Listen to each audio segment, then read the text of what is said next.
Friends, आज जो है हम एपेक्स ऑनलाइन कोचिंग क्लासेस पे आपका स्वागत है। और आज जो है आपको जीवधारियों का नामकरण किस प्रकार किया जाता है और इसमें द्विनामकरण पद्धति भी पढ़ेंगे अपन। ठीक है, तो स्टार्ट करते हैं। और आपने चैनल को सब्सक्राइब नहीं किया हो तो सब्सक्राइब करें, लाइक करें, शेयर करें। ठीक है, स्टार्ट करते हैं अपन बिना देरी किए। आज का जो टॉपिक है अपना जीवधारियों का नामकरण। ठीक है, नोमेनक्लेचर ऑफ लिविंग बींग्स। ठीक है, जो जीवधारी होते हैं उनका नामकरण कैसे किया जाता है। जैसे आपको सबको पता है कि प्रकृति में लाखों प्रकार के पौधे जीव जंतु पाए जाते हैं। ठीक है, जीव जंतु पाए जाते हैं जिन्हें विभिन्न देश, राज्यों, स्थानों, विभिन्न नामों से जाना जाता है। ठीक है, जो विभिन्न प्रकार के जीव जंतु पाए जाते हैं उनको विभिन्न देशों, राज्यों और स्थानों में अलग अलग नामों से जाना जाता है। ये जो स्थानीय नियम होते हैं, ये स्थानीय नियम या वर्नाकुलर नियम कहते हैं। ठीक है, इन नियमों को क्या बोलते हैं? स्थानीय नाम या वर्नाकुलर नेम। अब क्या होता है कि इन स्थानों पर लैंग्वेज अलग अलग होती है। ठीक है, भिन्न भिन्न स्थानों पर भिन्न भिन्न नाम होने के कारण इन्हें एक बार में सही ज्ञान प्राप्त करना मुश्किल हो जाता है। अब अलग अलग स्थानों पर अगर अलग अलग नाम होगा तो एक बार में एक ही भाषा में भाषा में इनका नाम या इनके बारे में जानकारी प्राप्त करना मुश्किल हो जाता है। ठीक है, ले सकते हैं कि घरों में जो चिड़िया पाई जाती है ना, इसको भारत में गोरैया बोलते हैं, उत्तर भारत में भी गोरैया, आंध्र प्रदेश में पिचुका बोलते हैं। क्या बोलते हैं?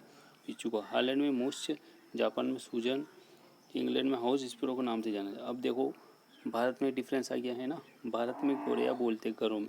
ठीक है, लेकिन उत्तर भारत में भी गोरैया, लेकिन आंध्र प्रदेश में इसको पिचुका बोलते हैं। ठीक है, हालैंड में मूस, जापान में सूजन, इंग्लैंड में हाउस स्पैरो। अतः यह आवश्यक है हो जाता है कि जीव जंतुओं को ऐसा नाम दिया जाए जिससे अंतर्राष्ट्रीय स्तर पर ज्ञान जाना जाए। ठीक है, इसलिए ये आवश्यक हो जाता है कि इन जीवों को एक ऐसा नाम दिया जाए जिससे इनको अंतर्राष्ट्रीय स्तर पर एक ही नाम से जाना। ये नाम जो होते हैं वैज्ञानिक होते हैं। वर्गीकी में किसी भी जंतु की पहचान के पश्चात उसका वैज्ञानिक नाम देना नामकरण कहलाता है। ठीक है, वर्गीकी में क्या किया जाता है कि पहचानने के पश्चात जीव हो या पौधा हो उसका नामकरण, नाम देना नामकरण कहलाता है। क्या कहलाता है? नामकरण। देखिए नामकरण से क्या क्या लाभ होते हैं। ठीक है, नामकरण के लाभ, इम्पोर्टेंस ऑफ नोमेनक्लेचर। जीवधारी के नामकरण के दो प्रमुख लाभ है। ठीक है, इससे पहला जो लाभ है, इससे विभिन्न स्थानों पर पौधों की पहचान अध्ययन में सुविधा होती है। ठीक है, इससे विभिन्न स्थानों पर जो पौधे होते हैं उनकी पहचान और अध्ययन में सुविधा होती है। सेकंड जो लाभ है आपका, जीवधारियों को दिए जाने वाले वैज्ञानिक नाम संपूर्ण विश्व सभी भाषाओं में समान हो गए। ठीक है, इससे क्या होगा, जीवधारियों को जो भी वैज्ञानिक नाम दिए उससे संपूर्ण विश्व और सभी भाषाओं में समान हो गए, जिससे अंतर्राष्ट्रीय स्तर पर जीवधारियों के अध्ययन में समानता आ गई। इससे यह हुआ कि सभी जीवधारियों को संपूर्ण विश्व में एक ही नाम से जाना जाने लगा और उनमें समानता आ गई। अब देखते हैं नामकरण की पद्धतियाँ। System of nomenclature. वर्तमान में नामकरण की पद्धतियाँ, दो नामकरण की पद्धतियाँ ठीक है प्रचलित है। फर्स्ट है द्विनामकरण पद्धति, द्विनाम नामकरण पद्धति, और दूसरी है त्रिनाम नामकरण पद्धति।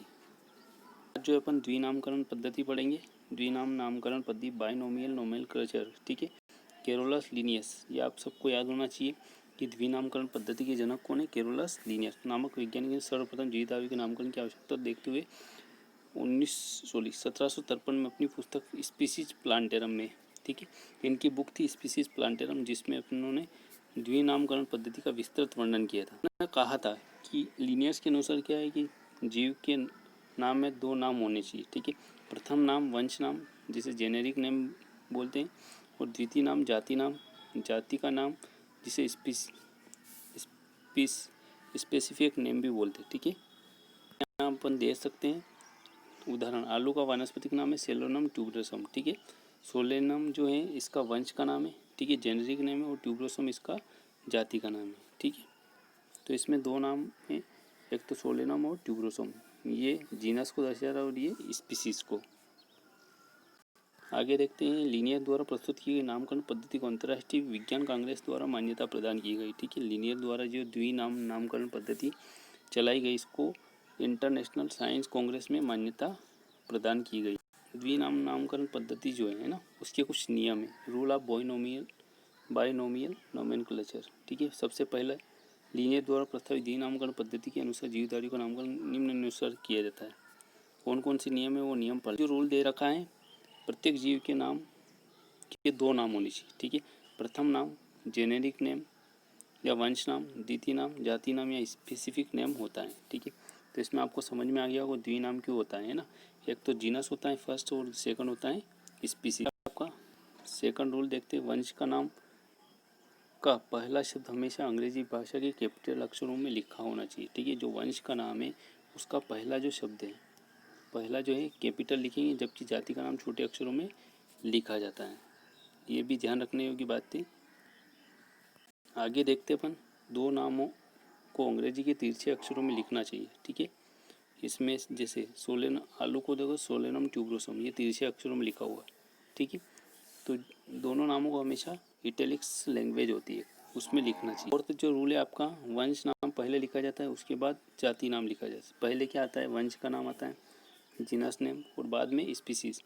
दोनों नाम छोटे सरल होने चाहिए ताकि उच्चारण आसानी से किया जाए। अपने को ये भी ध्यान रखना पड़ेगा कि जो नाम है छोटे हो, सरल हो, ताकि उच्चारण आसानी से हो सके। नंबर पे जो रूल है आपका, वंश नाम हमेशा संज्ञावाचक होने चाहिए। वंश के चयन में 4 प्रमुख आधार होते हैं। ठीक है, वंश का नाम जो है हमेशा संज्ञावाचक होना चाहिए और इसके लिए कुछ आधार दे रखे हैं। ठीक है, सबसे पहला आधार क्या है, किसी वैज्ञानिक के समान तो उनके नाम क्या पर वंश का नाम चयन किया जा सकता है। ठीक है, किसी वैज्ञानिक को सम्मान देने के लिए अपन वंश का नाम चयन कर सकते हैं। उदाहरण के लिए लीनियस के लिए लीनी का यूज़ करते हैं, पाहीन के लिए बुहीनिया का यूज़ कर सकते हैं अपन। सेकंड जो है, जीवधारियों के लक्षण के आधार पर कि जीवधारी किस प्रकार के होते हैं। जैसे लिरियोडेंड्रॉन जो होता है, इस पौधे का नामकरण ट्यूलिप पौधे के पुष्पों के आकार के आधार पर किया जाता है। ठीक है, जो लिरियोडेंड्रॉन होता है इसका नामकरण किसके आधार पर किया जाता है, ट्यूलिप पौधे के पुष्पों के आकार पर।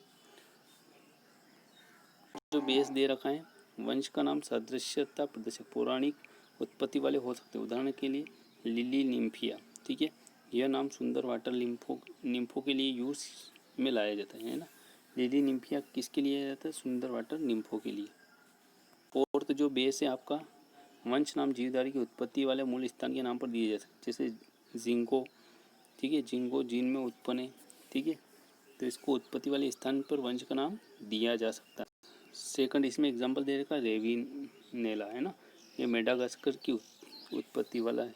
ठीक है, रेविनेला कहाँ है पर उत्पत्ति मेडागास्करियन। सेवंथ जो रूल है, जाति का चयन करते निम्न क्षेत्रों के आधार पर किए। जो जाति का चयन करते, एक आपेक्षिक बहुलता। ठीक है, या तो रेयर हो या वल्गेरिस हो, सामान्य हो। ठीक है, तो आपेक्षिक बहुलता के आधार पर भी अपन जाति का चयन कर सकते हैं। सेकंड जो आपका रंग के आधार पर। ठीक है, अल्बा मतलब सफ़ेद होता है, नेग्रा मतलब काला होता है, विडिस मतलब हरा होता है। तो रंग के आधार पर भी अपन जाति का चयन कर सकते हैं।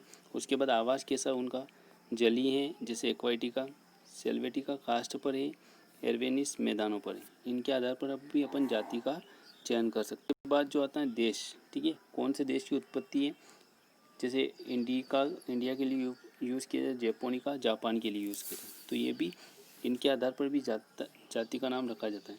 फिर उपयोगिता, उसकी उपयोगिता या एक एडजेक्टिव के रूप में यूज़ कर सकते हैं। ठीक है, तो ये कुछ रूल बचे हैं, बहुत आईएमपी है। संबंधित जाति का प्रजाति का सर्वप्रथम वर्णन करने वाले वैज्ञानिक या लेखक का नाम जाति के बाद लिखा जाता है। ठीक है, संबंधित प्रजाति का सर्वप्रथम वर्णन करने वाला। ठीक है, किसी भी प्रजाति का सर्वप्रथम जो वैज्ञानिक वर्णन करता है, लेखक का नाम जाति के नाम के बाद लिखा जाता है। जैसे अपन उदाहरण ले सकते हैं, मनुष्य का वैज्ञानिक नाम होमोसेपियंस, और ये एल का यूज़ लीनियस के लिए किया गया है। किसके लिए, लीनियस के लिए। ठीक है, तो बाद में उस लेखक के लिए किया जा सकता है। किसी भी जीव का सर्वप्रथम प्रकाशित नाम ही मान्य होता है।